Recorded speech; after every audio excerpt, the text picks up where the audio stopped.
Hello, everybody. This Buddy Webb here in Midland, Texas. Gonna do a video today for you. I think you'll find real interesting. This one has a lot of facts in it and a lot of evidence. I get people going, "Show me the proof," and of course, I can't put all the proof in every little video I make, or it would be 24 hours long because I have so much evidence. But uh, I did a Facebook post this morning, and I'm just going to read the top part to you. That was the little meme that I made. A doctor said he removed a large amount of plastic from the wound. Where did that come from? And I can, I know how to make them flash and animated GIF files. But anyway, it's special ammunition used for murder. Okay, I think we can all agree that being shot with the special ammunition to make it look like I was shot with my shotgun, then this murder attempt was premeditated. This Facebook post looks at the evidence which proved that I wasn't shot with my gun, but it also lays out a very strong theory for what kind of gun and ammo that I was shot with. After I crawled out and survived, lies were spread saying that I was shot. Lies were spread saying that I was shot. Uh, Lies were spread saying I need to reword that, but saying that I'd shot myself with my Remington Pump 12 gauge shotgun. Okay, here's some facts, and I'm gonna go down to the comments for the facts because that's the ones I back up with evidence.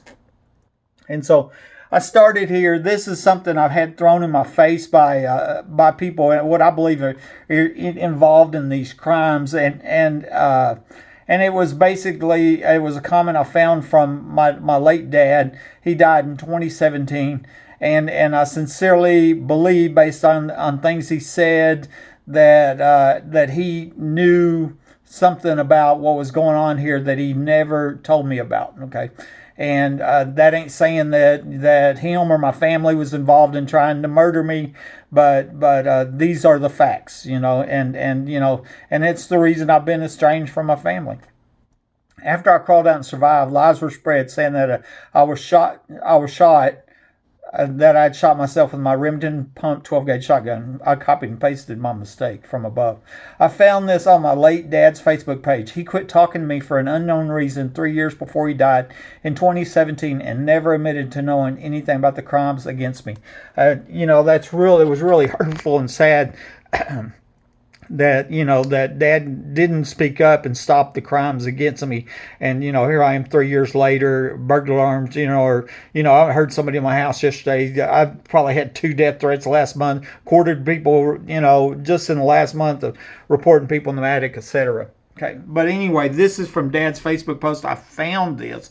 It's dated January 29th. So this was, sometime within 24 hours of me being ambushed and shot with my phone lines cut.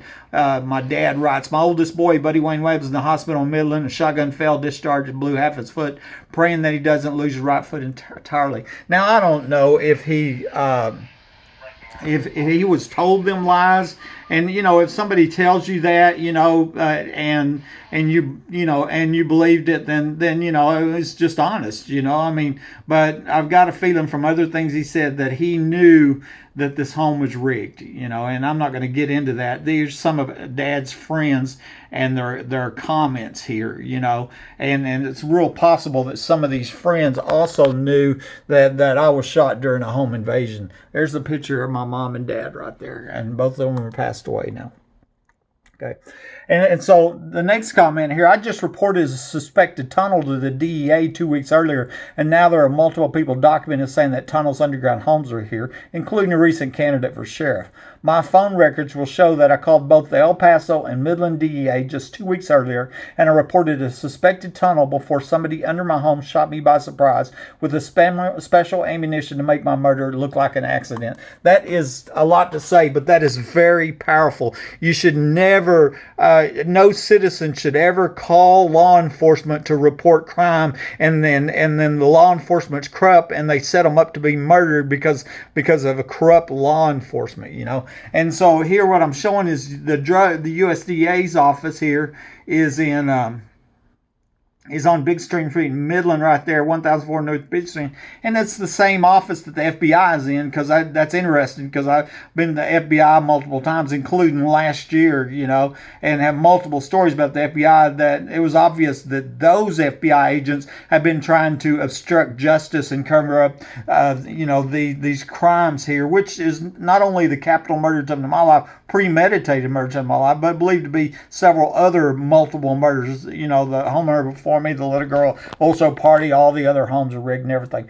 And so my phone records will prove I called the DEA. Somebody at the DEA needs to be investigated to see, is there other homeowners that have called the DEA office and now they're dead? I think that's a fair question, don't you? I mean, right? I mean, are they still setting up the homeowners to be murdered that call and report crime to them?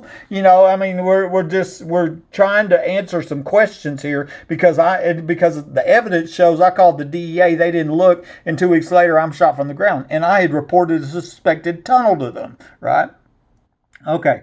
Next comment here. My life insurance books were taken from my home without my knowledge less than a month before, and they showed that if my murder was ruled an accident, then it would add an additional $500,000. But the big price was a special home. My sister-in-law, Mitzi Webb, told me that she saw these books while they were gone the month before the murder attempt. And this is more into motive. This is a print screen of the life insurance books. That was Montgomery DCP 2012 is the date, and it shows that I paid for accidental death and dismemberment insurance and supplemental life insurance. I had to pay monthly for that extra insurance. It was a choice that I made. Thank God I made it, because that's what I've lived off of. Because a lot of people don't realize I don't get anything from the government. I don't get any kind of disability, Social Security, nothing. If it wasn't because I chose to buy this insurance before somebody tried to murder me in my home, it would be a whole different story. I'd be in a super bind. But what it shows here, it's 2 times annual base pay, so it was around $200,000 right there, and then an extra $250,000 supplemental accidental death. So basically, there's $450,000-$500,000 extra benefit if my murder is ruled an accident. And the ex-wife took these books just a few weeks before I'm ambushed and shot. She's alleged to be involved in the shooting. My sister-in-law, Mitzi Webb, told me that she saw these books during the time they were gone, because the ex-wife brought them back to me about a week before I was ambushed and shot. And some people have wondered if they were brought back to me so she wouldn't have physical possession when I died when my murder was ruled an accident, when I was shot inside my home. Okay. So anyways, that was on the motive. I stated that burglar alarms were going off over and over before being shot, and I'm now documenting these same unique crimes happening at my home and many other homes.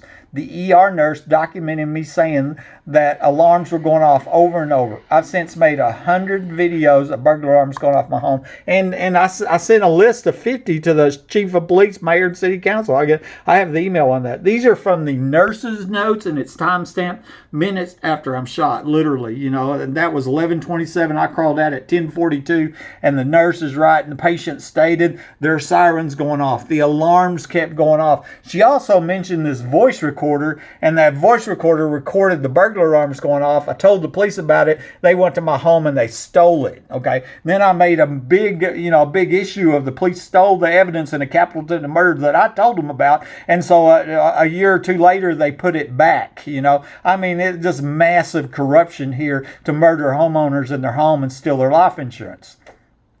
The surgeon stated that he removed a large amount of plastic from the wound. This is from the operative report. Okay, I'm going to show you here. It's timestamped, and this was 129. This was the first surgery a few hours after I was ambushed and shot with my phone lines cut. From the surgeon stated there was a large amount of plastic and lead pellet debris.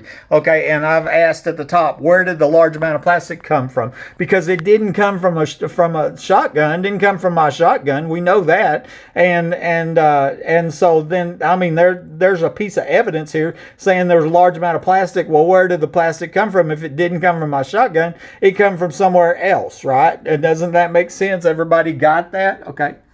The only plastic in a shotgun shell is a single piece called the wadding, and the ER doctor, brother-in-law that I didn't know about, said he removed that before surgery. So I'm going to show you, this is from the ER report, okay? And as I just stated, that the emergency room doctor was the brother-in-law of the ex-wife that I filed divorce on 5 days earlier, right? And she was the primary beneficiary on my life insurance, so she would have got this very special home, $650,000, etc., when I died by accident. Okay. But anyway, he states the plastic wadding from the shotgun shell is extruding from the skin of the lateral foot overlying it. Okay, this was removed during the exam. Okay, well that would the ER would be before surgery. So any kind of shotgun wadding plastic that was in the shotgun shell was gone before surgery. Once again, we're going, where did the plastic come from? Okay, and so a Glazer safety slug is a special ammunition, which is a plastic tip pellet filled bullet. The size of pellets removed from my foot were 2.5 sizes different than the size of pellets in my ammunition in my gun, but they are the right size for a Glazer safety slug. Okay, and there's a lot on this page. I'm going to go over it to you, but this is hard ballistic evidence. Okay, and this is, I've compared this before. It's like saying the guy that has the 22 gun didn't shoot the person on the floor that has a hole in them from a 45 handgun. How do you know that? Because of the size of the bullets. Okay, it's used in court every day. It sends people to death row. You know, I mean, it's very, very, very important on the size of the bullet. It is the reason that the secret police stole my spare shotgun shells from my closet. You know, I've made a big point of that. It's the reason that CSI Marty Barrett conveniently left out the size of pellets when he checked in the shotgun shells from my gun into the into evidence. And we don't want to forget that no used shotgun shell was found in the evidence logs by Marty Barrett, which come out of my gun. But after I made a big point of it, they were later checked in with the voice recorder by Sergeant Matt Davis. And he's one of the top suspects in covering up this premeditated capital attempted murder. Okay. At the top is just a list here. I'm going to show you here. Here is one of my shotgun shells. It had rolled off my top shelf and was stuck between my hanging clothes in my closet. That's the only reason that I had a spare shotgun shell, to show the size of pellets. 7.5 was their size. Okay, that's a miracle. God did that. As far as I'm concerned, I found that shotgun shell hanging between clothes. That's the reason the secret police didn't steal it, because they stole my other shotgun shells and didn't check them into evidence or nothing. They stole them. Thieving, stealing, covering up capital attempted murder. Them secret police did. The ones that withheld the police report for 7 years. We know all 11 of them, right? And then the lab report shows the size of pellets removed from my foot. So what we do is compare the size of pellets in my gun to the size of pellets removed from my foot, and they're 2.5 sizes difference. And once again, the guy with the 22 didn't shoot the person that has the hole in them from the 45. But what it does fit is the Glazer safety slug, okay? And that is a plastic tipped pellet-filled bullet. Well, that explains where the plastic come from. Okay, it also fits the space requirements, which I haven't got to that yet because it could be shot from a shotgun. And then the size of pellets match up with what was removed from the lab report. Okay, and so that's why I believe that I was shot with the special ammunition. And the top of this whole post was, if I was shot with the special ammunition, then to make my murder look like an accident, that's premeditated. Them are cold-blooded killers, and that's exactly what I've been saying all along. Okay. My shotgun is over 4 foot in length, which is important as there wasn't enough physical room for me to be shot with such a long gun in my tiny utility room. That picture was taken from my bedroom security camera a couple of hours before I was ambushed and shot. This camera was then terminated a few minutes later, and it's suspected that was done when they cut my phone lines and stole my cell phone. It was started back working later that night when the police rebooted my computer at 3:15 a.m. That is what started it working and caught the secret police on camera. It would have been a whole different story if they wouldn't have rebooted that computer. What they did, they seen the camera and they rebooted the computer to kill the camera, not knowing it wasn't running, I guess. And they started the camera and didn't know it because I had it set to start up automatically on reboot, and so that's why they caught it. But this was the camera, and look at the timestamp on it at 8:07. I'm crawling out at 10:42. I got a shotgun in my hand. Why? Because burglar alarms were going off over and over and over. That's what I'm saying. And the reason I have this picture I want to show you is how long that gun is. Okay, it's 4 foot long. That's why I got that stick in this other picture in my utility room, in that tiny utility room from where I shot. I was showing how long the gun was. It's a long gun. That was the last picture this camera took until 3:15 a.m. It was terminated after this, and I didn't terminate the camera, and it was shut off, and I believe it was shut off when they cut my phone lines and stole my cell phone in preparation to murder me, okay? And so I just want to throw that in. But okay, so here's the room I'm shot in, and I'm showing you, here's the length of my shotgun. Actually, that stick's shorter than my shotgun, and directly behind me is where I was walking to the back door, and I fell to the ground. I was right in front of this cabinet over here, and the evidence showed me that the shot come from this direction, this way. Okay, that, I mean, I was walking to the back door, and boom, fell to the ground right in front of that cabinet, and the gun was pointed this direction, diagonal from that room. You put that stick up there, there's not enough room. I got a video on that showing there's not enough physical room. And that's one of the first things I noticed when I got out of the hospital, is I'm seeing these pictures of a foot full of pellets. They're saying I shot myself with my shotgun, and there wasn't enough room in there, you know. And you know, I didn't know what happened. All of a sudden, I had burglar alarms going off. Next thing I know, I fall to the ground. They shot me. I've compared it to John Kennedy being shot in Dallas, right? He's driving down the road, and all of a sudden his head's blown off. Did he know where the shooter was? No, I didn't know where the shooter was either. They ambushed and shot me. You know, these are killers, just like the people that you know, murdered Kennedy there in Dallas. Ambushed them, okay? Shot them by surprise. Okay, next one. Lisa Rogers told me that I was shot with a .45 handgun. Glazer safety slugs are made to fit in .45 handguns. I wondered if Lisa's son, Ryan Cobb, was here when I shot, as he is from my hometown of Hobbs, Mexico, and we have many mutual friends. Okay, so I'm just trying to explain how Lisa Rogers, here she is, knows that I shot with a .45 handgun, but that fits the evidence, because Glazer's safety slugs are made for a .45 handgun, and that fits the space requirements, plus the size of pellets fits, plus it's plastic tipped. It all fits together, okay? And what I was showing on this Facebook post that day was the timing of the burglar alarms in my attic. Actually, motion lights were going off, set off my cameras, recorded the motion lights, and then I was going, oh, look, there's a trucker out back, you know, and that's what I was showing here on this Facebook post, is that people in the attic are meeting the truckers because they're running a sex trafficking business, and, you know, out of this home. That's when Lisa Rogers says, you're not disabled with a .45, you know, and an infrared, no disability there. Put out your signs and see a GRG. I don't know what that means. But either way, she told me I was shot with a .45 handgun, right? And so that was very, very interesting, because that's, you know, that's just additional proof, collaborating, you know, the other evidence I found. I was shot with a .45 handgun loaded with a Glazer safety slug to make it look like I was shot with my shotgun, and that way that added an extra $500,000. And the most important thing is that there was no investigation, right? And that way we could get back to having prostitution parties underground and murdering little girls that don't want to prostitute, you know, at also parties and pedophile parties, etc. Okay. MPD Detective Rosie Rodriguez testified there was a tripwire attached to my gun, but there's no tripwire in evidence, and none of the other dozens police mention a tripwire, including CSI Marty Barrett, that said he picked up my gun from my home. Come to find out, Rodriguez was lifelong friends with my ex-wife, who is alleged to be involved in the shooting by her former boyfriend.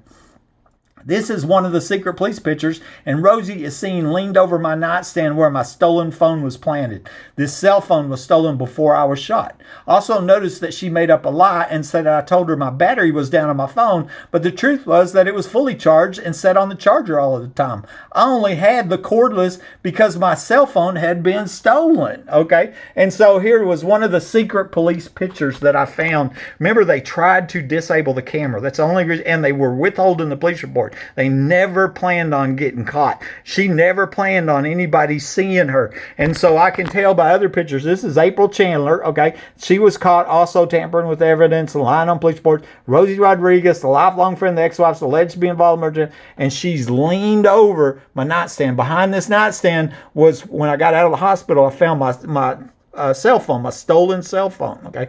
And this is from the police report.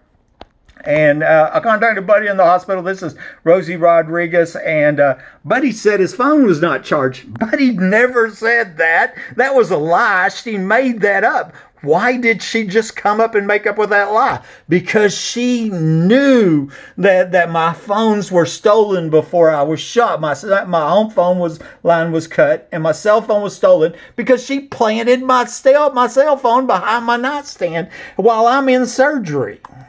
And so I just want to point that one out, you know.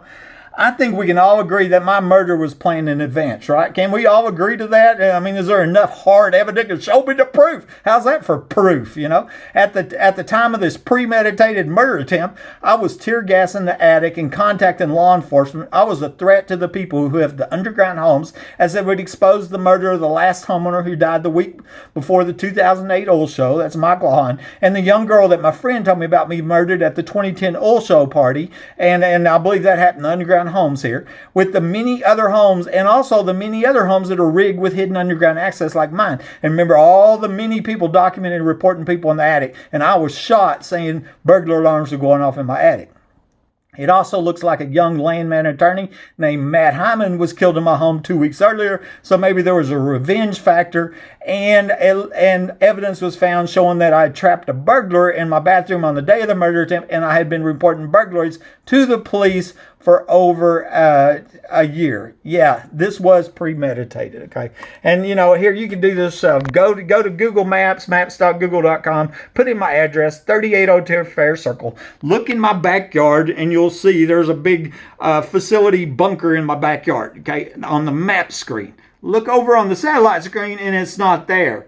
Look back there, double check it, it's there. It's not there. Okay. Well, how could that be? How about it's one of the 4 3-bedroom underground homes that I was told about on this recorded phone call, or maybe it was one of the Layla O'Brien said she worked on this project, finished in 1987, cost us $7.35 million.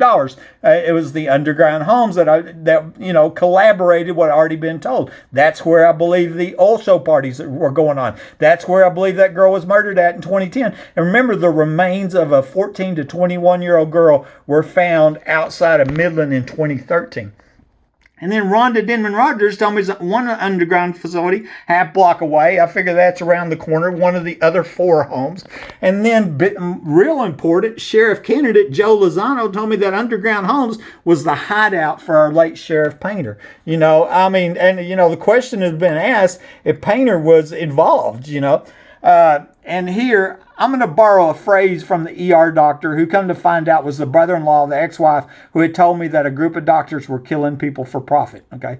And I don't have that recorded, but my word is rock solid. He said, it appears to be from a shotgun, and that is exactly what these killers tried to make it appear to look like. And I'm going to show you, this is from the emergency room report. The emergency room doctor who, come to find out, was my brother-in-law that I didn't know about. Okay, and here's what he writes. Right ankle exhibits a through-and-through gunshot wound which appears to have been sustained by a shotgun blast. Isn't that interesting wording? You know, why wouldn't you just automatically assume it came from a shotgun instead of saying it appears to have been sustained by a shotgun? And come to find out, guess what? I was shot with a special ammunition to make it appear that I was shot with a shotgun. And that way they call my murder an accident and added extra $500,000. This is Buddy Webb, Midland, Texas.